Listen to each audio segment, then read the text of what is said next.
Hello दोस्तों, स्वागत है आपका। तो आज है 20 फरवरी। तो 20 फरवरी के जो करंट अफेयर्स देखेंगे, साथ में आज हम 19 और 20 दोनों दिन के करंट अफेयर्स देखेंगे। उससे पहले हम पिछली क्लास में जो हमने पढ़ा था उसका रिवाइज करते हैं। तो पहला है, भारत ने हाल ही में किस संगठन के सहयोग से 10 टन प्रोपेलेंट मिक्सर का अनावरण किया है। तो 10 टन जो प्रोपेलेंट मिक्सर बनाया गया था उसका अनावरण किया है। तो कौन से दो संगठन थे जिन्होंने ये किया है? तो DRDO हाल ने, या इसरो ने किया है, या भाभा एटॉमिक में। तो ये देखना है। अगला है, जो एशिया पैसिफिक कल्चरल सेंटर था, इसका समारोह कहाँ पे हुआ था? तो हमने देखा था एशिया और पैसिफिक नाम है, और ये इसमें जो संगठन हो कहाँ पे रहा है इसका संगठन, तो वो देखना है इसमें से। अगला है, भारत और जापान के बीच धर्म गार्जियन सैन्य अभ्यास हुआ है। जो हर बार ही होता है संयुक्त सैन्य अभ्यास, धर्म गार्जियन इस बार कहाँ पे हुआ है? तो वो कहाँ पे हुआ था? जापान के फ्यूजीवारा, जो जापान का कौन सा था, माउंट फ्यूजी वाली जगह पे थी, वहाँ पे हुआ। नक्शा एक योजना हमने देखी थी, नक्शा परियोजना किस लिए था? रोजगार के लिए था, कि डिजिटल अभिलेख के लिए, या सैन्य निगरानी में जो नक्शे का यूज़ किया जाएगा, इनमें से। तो इन तीन में से ये देखना है। अगला है, JC बोस मतलब जगदीश चंद्र बोस योजना एक आई थी, इस योजना का उद्देश्य क्या था? तो ये 5वां प्रश्न हुआ। छठा देखें तो, भारत की कौन सी कंपनी फ्यूचर ब्रांड इंडेक्स 2024 में दूसरे स्थान पर रही थी? पहली कौन सी थी? सैमसंग हुआ करती थी। दूसरा बताना है इसमें से। उसके बाद 7वां प्रश्न है, BBC वर्ष की सर्वश्रेष्ठ महिला खिलाड़ी का पुरस्कार किसे दिया गया है? तो महिला खिलाड़ी जिन्हें पुरस्कार इस बार BBC का दिया गया है। इसके बाद है, उत्तर प्रदेश विधानसभा की कार्यवाही किन भाषाओं में अब होगी? तो क्षेत्रीय भाषाओं को बढ़ावा दिया जा रहा है, तो कौन कौन सी क्षेत्रीय भाषाएं होंगी ये देखना है। 9वां प्रश्न है, माउंट ईबू, माउंट कौन सा? ईबू। तो माउंट ईबू ज्वालामुखी जिसका विस्फोट हुआ है इस वर्ष, वो विस्फोट कहाँ पे हुआ है, किस आइलैंड में, मतलब कौन से देश में पड़ता है माउंट ईबू? तो ये है। 10वां प्रश्न है, भारत के नए जो मुख्य चुनाव आयुक्त हैं, चीफ इलेक्शन कमिश्नर हैं, उन इलेक्शन कमिश्नर का नाम का क्या है? तो ये देखना है। 11वां है और आखिरी प्रश्न, कि जो जनिक सिनर हुआ करते थे, कहाँ के थे ये? इटली के टेनिस खिलाड़ी, और नंबर 1 भी थे। इन्हें 3 महीने के लिए प्रतिबंधित किया है, क्यों किया गया है? तो ये देखना। अब हम 20 और 19 फरवरी के जो इंपॉर्टेंट करंट अफेयर्स हैं वो देखते हैं। तो सबसे पहला है, NHPC सलाल पावर स्टेशन को, जो सलाल पावर, ये कहाँ पे? चेनाब नदी पे है, जम्मू कश्मीर में।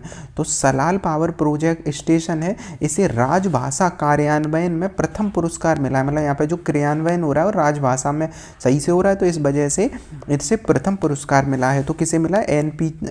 जो NHPC लिमिटेड को। तो सलाल पावर प्रोजेक्ट के जो हाइड्रो पावर होता है, NHPC का मतलब नेशनल हाइवर पावर, जो हाइड्रो पावर मतलब जल से बिजली बनती है, कॉरपोरेशन, उसे मिला है इस बार का राजभाषा कार्यक्रम का सम्मेलन, मतलब पुरस्कार। उसके बाद है, बेस्ट रिसाइकलिंग, बेस्ट मतलब कचरे की रिसाइकल के लिए और जलवायु परिवर्तन का एक सम्मेलन हुआ है।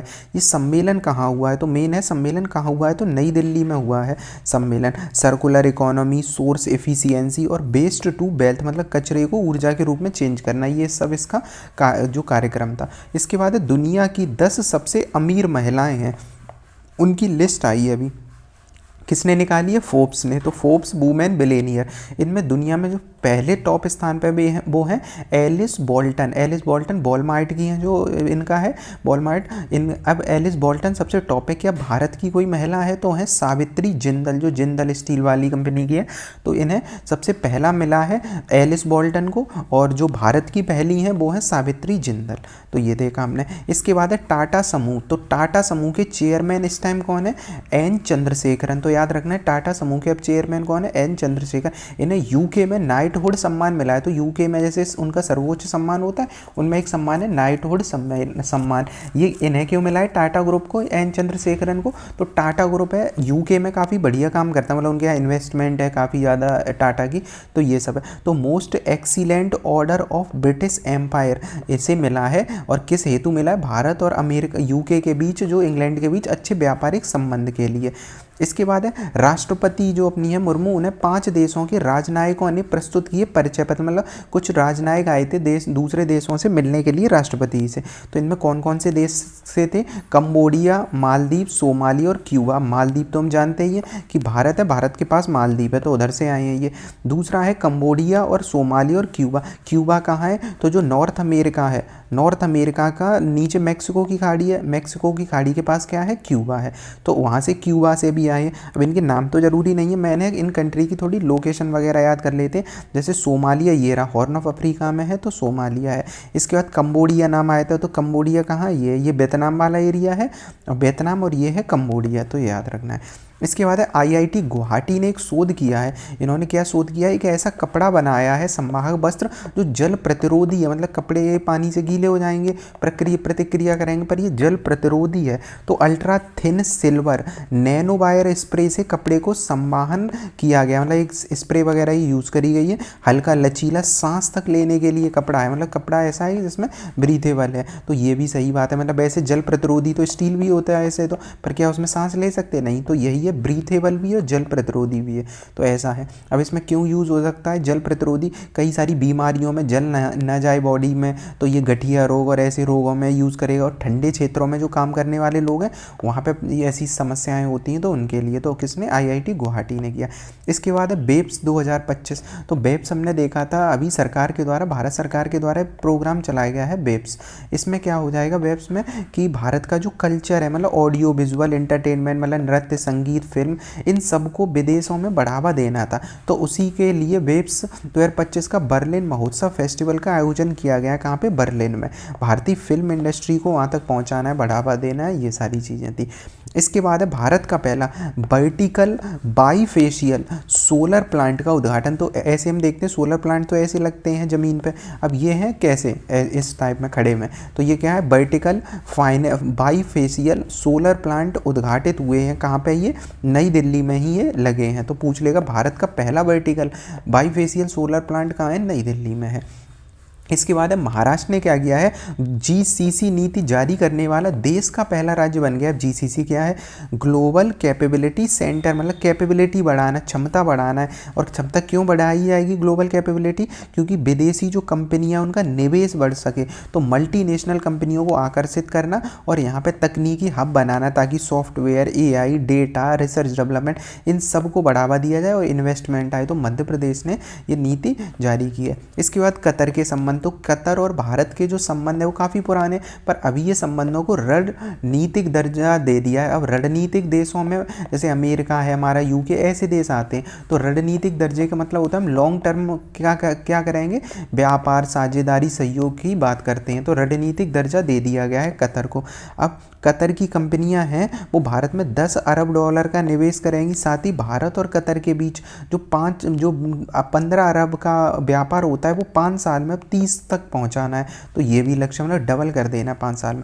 अब कतर देखें तो कतर की लोकेशन ये रही। ये वाला कौन सा कंट्री? यूएई। अभी हाउती राइवल्स हम देखते हैं तो वो है यमन। यमन के हाउती राइवल ये चर्चा में रहते हैं। ये वाली कंट्री कौन सी? ओमान। ये ओमान है, तो पास में ही कौन सी? Gulf of Oman. ये वाली जगह क्या है? तो ये है फारस की खाड़ी। तो अपने आसपास की लोकेशन भी देख ली। ये है कतर। कतर की लोकेशन कहाँ से टच है ये कतर? तो ये सऊदी अरेबिया से ये टच है। तो ये देखा हमने। इसके बाद है सरकारी जो वेबसाइटें होंगी वो आसान और एक रूप हो जाएंगी। इसका क्या मतलब हुआ? जैसे भारत सरकार की कई सारी वेबसाइटें होती हैं, उन पे जाओ, जैसे जो सरकार की होम मिनिस्ट्री की होगी, रक्षा मंत्रालय, ऐसी सारी वेबसाइटें, सबके अलग अलग लोगो, सबसे अलग अलग थीम और सबकी अलग अलग पहचान सी होती है, मतलब कोई किसी से मैच नहीं करता। तो होता कैसे? कठिनाई होती है। तो अब एक रूपता लाई जाएगी। तो 5 मतलब कई सारी जो 5 मंत्रालयों की वेबसाइट अब एक जैसी हो चुकी हैं और आगे ऐसा ही हो रहा है। तो आईटी मंत्रालय समेत 5 ने ऐसी वेबसाइटें लॉन्च की हैं जो सेम सी होंगी, तो उनकी थीम वगैरह। तो ये हुआ है। अब क्या है अगला न्यूज़? भारत और बांग्लादेश के बीच सीमा वार्ता दिल्ली में शुरू हुई है। अब ऐसा नहीं है पहली बार हो रही है। तो जो बांग्लादेश आज़ाद हुआ था 71, उसी के बाद 74-75 से ये काफ़ी संबंध सही होने लगे थे हमारे। तो उसके बाद से ये वार्ताएँ चल ही रही थी। इस बार कहाँ हुई है? ये दिल्ली में हुई है। तो बीएसएफ का मुख्यालय है जो बॉर्डर सिक्योरिटी फोर्स, वहाँ पर दिल्ली में ये बैठकें हुई हैं। तो ये याद रखना है। इसके बाद है डंकी रूट से बचे, मतलब डंकी रूट से बचें, सरकार ने कहा है, क्योंकि सरकार अब उन्हें मदद करेगी। जैसे हम 10 इंटरनेशनल अकेडमी खोलेंगे ताकि युवाओं को कानूनी रूप से विदेश में भेजा जा सके। जैसे डंकी रूट क्या होता है, तो हमने कई बार चर्चा की है, जब व्यक्ति चोरी छुपे किसी देश में जाता है, क्यों जाता है, वहाँ अच्छा कार्य, अच्छी ज़िंदगी, बेहतर सब चीज़ों के लिए। जैसे अमेरिका में लोग जाते हैं, कनाडा में लोग जाते हैं, और कनाडा के साथ यूके में लोग जाना चाहते हैं। तो ऐसी ये जगह पे अब चूंकि इलीगल जा रहे हैं, तो ट्रंप ने अभी भेज दिया था भारतीयों को वहाँ से बैठा के। अब क्या है, इसी वजह से सरकार 10 इंटरनेशनल अकेडमी बनाएगी ताकि विदेशों में जब भेजा जाए लोगों को, तो वो कानूनी रूप से भेजा जाए। साथ ही 4 वर्षों में 64,000 युवाओं को विदेशों में नौकरी भी दिलाई जाएगी ना सरकार अपनी तरफ से, और नौकरी के अवसर भी पैदा करेगी। इसके बाद है अमेरिकी ट्रंप पर मतलब अमेरिकी टैरिफ। तो अमेरिका में जब से ट्रंप आए हैं तो टैरिफ चल ही रहा है अभी। तो RBI ने SBI ने एक रिपोर्ट निकाली। SBI ने कहा है कि भारत की GDP 0.5 तो 0.5% गिर जाएगी अगर अमेरिका क्या करेगा, 20% आयात शुल्क मतलब शुल्क लगा देगा। मतलब क्या हुआ इसका, भारत कुछ अमेरिका को निर्यात करता है। अब भारत अमेरिका के साथ पॉजिटिव है व्यापार, मतलब हमें ज़्यादा फायदा होता है अमेरिका के साथ, तो भारत ने निर्यात किया और अमेरिका उस पर टैक्स बढ़ा देगा, मान लो 20%, तो भारत की चीज़ें वहाँ जाना कम हो जाएंगी, तो इससे भारत की GDP गिरेगी। जैसे कृषि, वानिकी, मछली पालन, ऐसे इंडस्ट्री की चीज़ें जाती हैं वहाँ पे। अगला है भारत का शीर्ष 500 निजी कंपनियों का मूल्य GDP से अधिक है। अब ये एक नया आंकड़ा है, उसमें कहा गया है जैसे भारत की अभी GDP कितनी है, $3.7 ट्रिलियन है, $3.7 ट्रिलियन पूरी GDP भारत की। पर अब बताया गया है कि भारत की अगर टॉप 500 कंपनियाँ एक साथ ले आओ और उनका मूल्य आज की डेट में चेक करो तो 3.8 ट्रिलियन हो जाएगा। तो ये वाली बातें आई हैं, और ये 40% की वृद्धि तो केवल पिछले वर्ष में हो गई है। तो ये देखें। अगला है सौर ऊर्जा से चलने वाला रिएक्टर। अब रिएक्टर तो हम देखते हैं यूरेनियम, थोरियम ऐसी एनर्जी बढ़ते हैं, तो रिएक्टर तो यूरेनियम से, परमाणु ऊर्जा से चलेगा या फिर जीवाश्म ईंधन से भी चल सकते हैं। पर यहाँ पे बात कर रहे हैं सौर ऊर्जा से चलाए जाएंगे, तो सौर ऊर्जा से चलाने वाले रिएक्टर बनाए जा रहे हैं। कैम्ब्रिज यूनिवर्सिटी शोध कर रही है उन पर, ताकि CO2 को स्वच्छ ऊर्जा में बदला जा सके। तो ये सारी चीज़ें हैं। उसके बाद गूगल के कैंपस होते हैं, कई कैंपस खोलते हैं वो अपने पूरे, जहाँ पे रिसर्च डेवलपमेंट और ऐसी चीज़ें होती हैं, जॉब वगैरह का। तो गूगल का नया कैंपस अब खुला है बेंगलुरु में। इसका नाम क्या है, अनंत। तो अनंत बेंगलुरु में एक नया कैंपस लॉन्च हुआ है, तो ये याद रखना है। एंड्रॉयड सर्च, गूगल पे, ये सारी चीज़ें यहाँ पे एक साथ मिलेंगी। उसके बाद है केरल में पहली बार उपयुक्त और एक्सपायर्ड दवाओं के निपटान की योजना आई है। जैसे होता क्या, अभी एक्सपायर जो दवाएं हो जाती हैं उन्हें कहीं फेंक दिया जाता है ऐसी नाली नदी किनारे, और ये बेकार हो जाते हैं और ये प्रदूषण भी फैलाते हैं। तो केरल ने क्या किया, केरल ने जो एक्सपायर्ड दवा होंगी उनका निपटारा सही से हो सके, तो इसके लिए एक परियोजना लेके आए, एन प्राउड। तो पूछ लेगा एन प्राउड किससे संबंधित है, तो new programme for removal of unused drug. किस राज्य में चलाई जा रही योजना, केरल में चलाई जा रही है। 22 फरवरी से ये मतलब 2 दिन बाद ये स्टार्ट होगी योजना। तो ये हमने देखा केरल में। इसके बाद मुंबई के पूर्व क्रिकेटर हुआ करते थे पहले, मिलिंद रेगेन का निधन हो गया है। अगला है न्यूज़, भारतीय नौसेना का पहला प्रशिक्षण स्क्वाड्रन कंबोडिया यात्रा समाप्त कर रमावा, मतलब कंबोडिया और इन सब में अभी वो अभ्यास टाइप के चलते रहते, तो प्रशिक्षण वगैरह चल रहा था, तो उसी के अंतर्गत INS सुजाता और बीरा ये गए थे कंबोडिया में। तो ये देखा। अगला है कि RBI ने लॉन्च किया RBI डाटा। RBI के पास तो पूरा इकोनॉमी का डाटा रहता है, कौन सी चीज़ कितने % से बढ़ रही, क्या क्या %। तो ऐसी 11,000 से ज़्यादा माइक्रो इकोनॉमिक जो है डाटा, वो आंकड़े इस साइट पर डाले जाएंगे। मतलब ये ऐप होगी RBI डाटा की, तो यहाँ पे इकोनॉमी के डाटा डाले जाएंगे। तो ये देखा।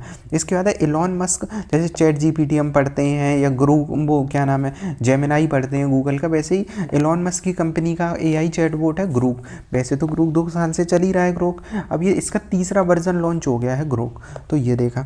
अगला है कनाडा में विमान दुर्घटना हुई है। विमान दुर्घटना क्यों, कनाडा में जो एयरपोर्ट होते हैं उन पर बर्फबारी के कारण वो कैसे हो जाते हैं, बर्फ़ हो जाती है। अब यहीं पे क्या होता है, प्लेन कभी कभी फिसल जाते हैं, तो ऐसा ही हुआ है विमान हादसा यहाँ पे फिसलने के कारण, पियर्सन एयरपोर्ट टोरंटो में।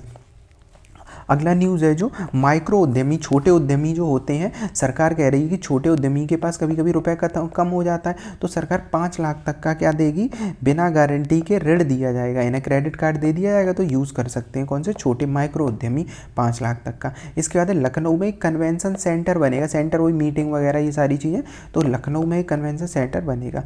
इसके बाद रेपुटेशन रैंकिंग, वर्ल्ड में रेपुटेशन किस संस्थान की कैसी होती है, तो अपना जो IISc बेंगलुरु है वो सबसे अच्छी रेपुटेशन रखता है, शीर्ष संगठन है यूनिवर्सिटी में, और फिर IIT कानपुर है। तो IISc बेंगलुरु और IIT दिल्ली ये टॉप पे हैं। अब अगला न्यूज़ है मिस वर्ल्ड को लेकर, तो तेलंगाना में इस वर्ष जो मिस वर्ल्ड होना है वो तेलंगाना में होगा मई में, तो तेलंगाना में मई में मिस वर्ल्ड होगा, तो ये याद रखना है इसमें। इसके बाद अगला है AI हर साल 5% बढ़ोतरी करेगी ऊर्जा खपत में। तो जब AI हम यूज़ करते हैं आर्टिफिशियल इंटेलिजेंस, तो ऊर्जा की तो खपत होती है ना कंपनी की, जैसे कि एक डाटा के अनुसार क्या है, चैट GPT पे हम सेम चीज़ अगर पूछेंगे, चैट GPT पे, तो GPT पे हम सेम चीज़ पूछें या गूगल पे सेम चीज़ पूछें, तो गूगल के बदले मतलब चैट GPT 8 से 9% गुना ज़्यादा एनर्जी खपत करता है ये। तो ये सारी चीज़ें, तो चैट GPT और ये सब AI बढ़ेगा तो ऊर्जा की खपत भी तो बढ़ेगी, क्योंकि इनके सर्वर एनर्जी पे ही काम करते हैं। तो ये बात आई है 4% की वृद्धि हो जाएगी। पर चाइना के लिए एक विशेष आंकड़ा आया कि चाइना की जो बिजली खपत होगी इसी दौरान अगले वर्षों में डबल हो जाएगी। यहाँ तो केवल 4% बढ़ रहा है और यहाँ केवल डबल की सीधी चाइना में बात कर रहे हैं, तो चाइना में बहुत ज़्यादा खपत हो जाएगी। इसके बाद एक केशव कुंज, तो RSS का दिल्ली में एक हेडक्वार्टर टाइप का कह सकते बन गया है एक कार्यालय, तो इसका नाम रखा गया केशव कुंज, 12 मंजिल का है नई दिल्ली में।